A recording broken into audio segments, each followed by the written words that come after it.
அவர்களே, திருப்பலி குறித்த தகவல்கள் விளக்கங்கள் குறித்த மூன்றாவது காணொளியில் நாம் சந்திக்கின்றோம். இந்த காணொளியிலே திருவழிபாட்டு காலத்திலே திருப்பலியிலே குருவானவர் அணிகின்ற ஆடையின் நிறங்களை குறித்தும் அந்த நிறங்கள் நமக்கு கொடுக்கின்ற செய்தியை குறித்தும் அறிய இருக்கின்றோம். திருவழிபாட்டு ஆண்டு முழுவதுமாக குருவானவர் வெவ்வேறு நிறங்களிலே ஆடை அணிந்து திருப்பலி நிறைவேற்றுவதை நாம் பார்த்திருக்கின்றோம். ஒவ்வொரு நிறத்திற்கும் ஒரு அர்த்தம் இருக்கின்றது.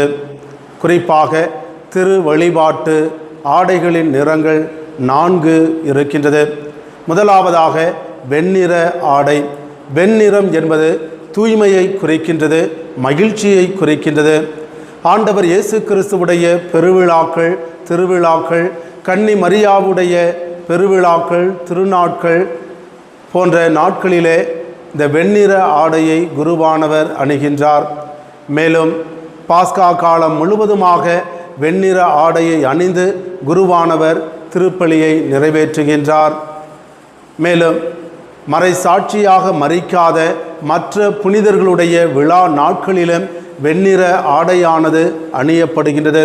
இந்த வெண்ணிற ஆடை என்பது ஆண்டவர் இயேசு கிறிஸ்துவுடைய விழாக்களிலும் மற்ற புனிதர்களுடைய விழாக்களிலும் நாம் மகிழ்ச்சியோடு இருக்க வேண்டும் என்பதை சுட்டி காட்டுகிறது.